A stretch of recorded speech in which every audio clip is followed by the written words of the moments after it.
महाराष्ट्र राज्याचे उपमुख्यमंत्री अजित पवार यांचा 28 जानेवारीला विमान अपघातामध्ये मृत्यू झाला आणि दादांच्या अकाली जाण्यानं महाराष्ट्रामध्ये अनेक प्रश्न जे आहेत ते उपस्थित झाल्याचं पाहायला मिळतं. दादांच्या विमान अपघाताच्या अनुषंगाने सुद्धा अनेक तर्कवितर्क जे आहेत ते लढवले जात असल्याचं पाहायला मिळतंय. या संपूर्ण विषयाची तांत्रिक बाजू समजून घेण्यासाठी आपल्यासोबत एव्हिएशन स्टार्टअप असणारे अथर्व देवरे आहेत. आपण ग्राफिक्सच्या माध्यमातून दादांच्या अपघाताची पार्श्वभूमी किंवा ही संपूर्ण तांत्रिक बाजू जी आहे ती समजून घेणार आहोत. AI जनरेटेड व्हिडिओच्या माध्यमातून आपण ही संपूर्ण तांत्रिक बाजू जी आहे ती समजून घेणार आहोत. सो अथर्वजी, आपण सुरुवात करूयात. दादांच्या विमान अपघातानंतर जे काही प्रश्न उपस्थित झालेले आहेत, दादांचा अपघात नेमका कसा झाला, मग रनवे, मग या सगळ्या विषयावर सो आपण एक्सप्लेन करूयात. नक्कीच. तर हे आपला एक AI जनरेटेड ॲनिमेटेड व्हिडिओ आहे. लिअरजेट 40 हा जो त्यांचा विमान होता दादांचा, ज्याचा दादा होते,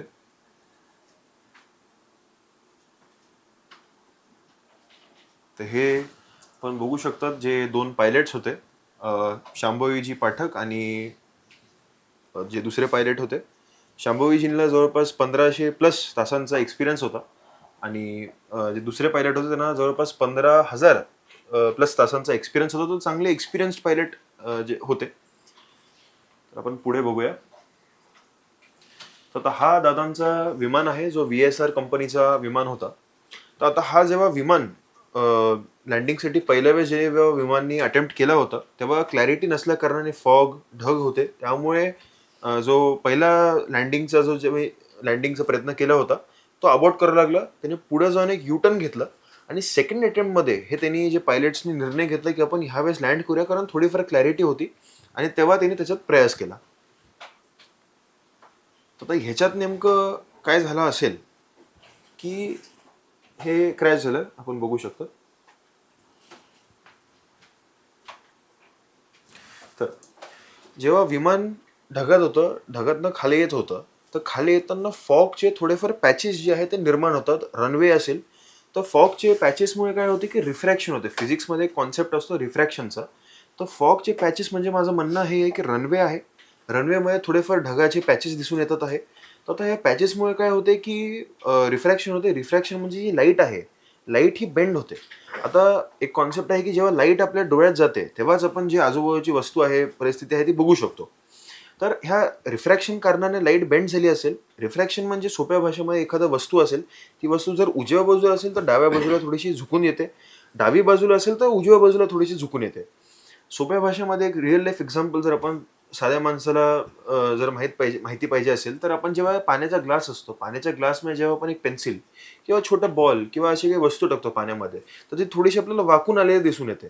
तर तशाच प्रकारे हे रनवे जो आहे थोडंसं त्यांना वाकून आलेलं कदाचित दिसून आलं असेल. हे आपलं एक केस स्टडी आहे, शॉर्ट काही सांगता येत नाही, परंतु कदाचित त्यांना हे असं दिसून आलं असेल आणि त्यांनी त्यानुसार जे रनवे आहे प्लेनला त्यानुसार अलाइन केलं असेल, जे व्हिज्युअल इफेक्ट त्यांना दिसून आलं. आता बारामती एअरपोर्ट हा एअरपोर्ट जो आहे हा एक कदाचित एक ट्रेनिंग एअरपोर्ट आहे. हा प्रॉपर इथे काही LDR सिस्टम किंवा लाइटिंग सिस्टम, लँडिंगसाठी जे प्रॉपर मार्किंग व सिस्टम व लाइटिंगची गरज असती ते तिथे काही नाही आहे. त्या कारणाने पायलटला मॅन्युअली प्लेनला जे आहे रनवे सोबत स्वतः अलाइन करावं लागते व्हिज्युअली. आता जेव्हा प्लेन, जसं आपण आता बघू शकतात की प्लेन जो आहे ढगातनं खाली आलेला आहे, तर जवळपास 500-600 फीट वर जमिनीच्या जेव्हा प्लेन आला असेल, जसं CCTV फुटेजमध्ये आपल्याला दिसतं आहे, ATC द्वारे हे कळण्यात आलं होतं की पायलटचे जे अंतिम शब्द होते ते होते ओ शिट ओ शिट. हे शांभवी पाठक यांनी म्हणले होते. तर कदाचित हे झालं असेल की फॉग पूर्ण क्लिअर झाला असेल, रनवे क्लिअरली दिसत असेल. पायलट जेव्हा खाली आले तेव्हा त्यांना लक्षात आलं की जो प्लेन आहे तो रनवे सोबत अलाइंड नाही, परंतु मिसअलाइंड आहे. त्या कारणाने त्यांना शॉक झाला असेल. एक ह्युमन नेचर असतो, जेव्हा आपल्याकडनं काही चूक घडते किंवा काही घटना घडते, आपण अरे यार किंवा ओ शिट हे म्हणतोच. त्यामुळे कदाचित त्यांनी हे म्हणलं असेल. आणि पुढे गेल्यावर जेव्हा प्लेन 90 डिग्री जो कलतो, आपण CCTV फुटेजमध्ये बघितलंय, व्हायरल CCTV फुटेजमध्ये जिथे प्लेन कललाय, तो ह्या कारणाने झाला असेल की आता माणसाचा एक ह्युमन नेचर असतो की काही घटना घडली, काही चूक घडली की आपण त्या चूकला बरोबर करण्याकरिता काही ना काही ॲक्शन घेतो. तर त्यांनी जो कंट्रोल स्टिक असतो त्याला लगेच टर्न केला असेल, वळवलं असेल, कारण त्यांना जी अलाइनमेंट आहे त्याला बरोबर करण्याकरिता एक लास्ट चान्स त्यांनी घेतला असेल. तसं एव्हिएशन क्षेत्रामध्ये 500 फीटच्या हाईटवर अलाउड नसते एवढ्या कमी हाईटवर काही टर्न्स घेणं. जर तसं काय असेल तर त्यांनी लगेच वर प्लेन जे ते आणायला पाहिजे असते, पण त्यांनी कदाचित ते प्रयत्न केला असेल वळवण्याचा. त्या कारणाने जो 90 डिग्री टर्न झाला, ज्याला आपण एव्हिएशन किंवा फिजिक्सच्या क्षेत्रामध्ये 90 डिग्री ऑफ बँकिंग किंवा 90 डिग्री ऑफ रोलिंग हे म्हणतो, त्यामुळे तो टर्न झाला. आणि 90 डिग्री बँकिंग प्लस गुरुत्वाकर्षण म्हणजेच ग्रॅव्हिटीमुळे जो प्लेनचा सिंक रेट असतो, जेव्हा सीसीटीव्ही फुटेजमध्ये आपल्याला दिसून येत आहे, व्हायरल सीसीटीव्ही फुटेजमध्ये, की प्लेन पुढे जाऊन पडण्याच्या ऐवजी थोडंसं अलीकडे पडला, तर तो सिंक रेट जो आहे तो वाढला आणि त्याच कारणाने प्लेनचा जो क्रॅश झाला, जसं आपण इथे बघू शकतो. तर हा आता फक्त एक तांत्रिक बाजू किंवा सायंटिफिक बाजूनी हा अंडरस्टँडिंग एक केस स्टडी आहे. शॉर्ट आपल्याला अजून काही सांगता येत नाही की हेच असंच घडलं असेल काही, पण आता ब्लॅक बॉक्सही रिकवर झालेला आहे. DGCS, CID सर्व जे ऑर्गनायझेशन्स आहे याच्यावर कामावर लागलेले आहेत. तर वर्षभरात तरी मला वाटते की आपल्याला माहिती मिळून जाईल. आता ब्लॅक बॉक्स जो आहे ते कधी रिपोर्ट येईल त्याचे ब्लॅक बॉक्सवर डिपेंडेंट आहे, कारण ब्लॅक बॉक्सची किती डॅमेज झालं आहे हे अजून आपल्याला माहीत नाही. जर 50% डॅमेज झाला असेल तर त्याला 6 ते 7 महिने जवळपास लागतात त्याची संपूर्ण रिकन्स्ट्रक्शन करून त्याला परत पुन्हा हे करण्याकरिता.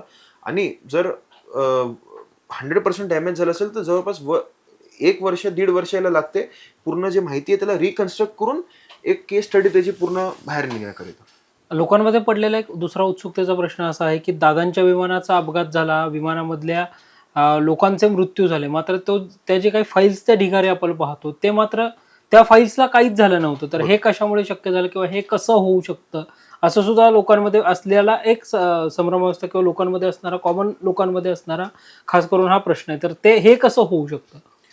बघा, भरपूर याच्या मागे आता केसेस असू शकतात, भरपूर काही घडलं असेल, परंतु माझं मत असं आहे, कदाचित फाईल्स जे आहेत दादांनी किंवा त्यांच्या सहकाऱ्यांनी जो आहे टेबलवर ठेवला असेल, टेबलवर जिथे आपला काच असतो, एअरप्लेनचा जो काच असतो जिथून आपण बाहेर बघू शकतो, तिथे त्यांनी टेबलवर ते फाईल्स ठेवले असतील. आणि जेव्हा प्लेन कल्ला आणि खाली पडताना जो फर्स्ट इम्पॅक्ट झाला असेल त्याच्याने तो काच जो आहे कदाचित फुटला असेल. आणि कारण खूप हेवी इम्पॅक्ट होता आणि न्यूटनचा जो फर्स्ट लॉ आहे मोशनचा, इनर्शिया, त्या मोशनच्या कारणाने जो फाईल्स आहे त्याला मोशन मिळालं असेल आणि ते लगेच जे आहे बाहेर पडले असतील कदाचित. आणि काही पेपर जे आहेत ते जळाले पण आहे. त्यामुळे असं सांगता येत नाही की सगळेच पेपर जे आहे वाचले, परंतु भरपूर मात्रेमध्ये जे त्यांचे फाईल्सचे पेपर होते, कागदपत्र होते ते वाचले. पण माझं मत असं आहे की कदाचित काचातनं बाहेर जे काच फुटला जेव्हा, लगेचच पेपर जे आहे वाऱ्यामुळे उडले असतील. निश्चितच. तर उपमुख्यमंत्री अजित पवार यांच्या जाण्यानंतर जे काही महाराष्ट्रामध्ये प्रश्न सगळे दादांच्या अपघाताच्या अनुषंगाने पडलेले होते, त्याच अपघाताची तांत्रिक बाजू समजून घेण्यासाठी आपण अथर्व देवरे यांच्याशी या संदर्भात चर्चा केली आणि ग्राफिक्सच्या माध्यमातून खरं तर आपण हा अपघात कसा झाला किंवा अपघातामागची कारणं काय असतील हे जाणून घेण्याचा प्रयत्न केला. व्हिडिओ जर्नलिस्ट शिवाजी साळुंकेंसह संकेत देशपांडे, टॉप न्यूज मराठी, पुणे. तुमची car, electric panel, data server आगीपासून सुरक्षित आहे का? नाही? मग आजच बसवा F protect temperature activated fire suppression device. यामध्ये आहे eco friendly non toxic pressurized liquid, जे आग लागल्यास क्षणार्धात ऍक्टिव्हेट होऊन आगीवरती मिळवते नियंत्रण. बसवण्यास अतिशय सोपे आणि सुटसुटीत. टेकालिपचे एक दर्जेदार उत्पादन एफ प्रोटेक्ट.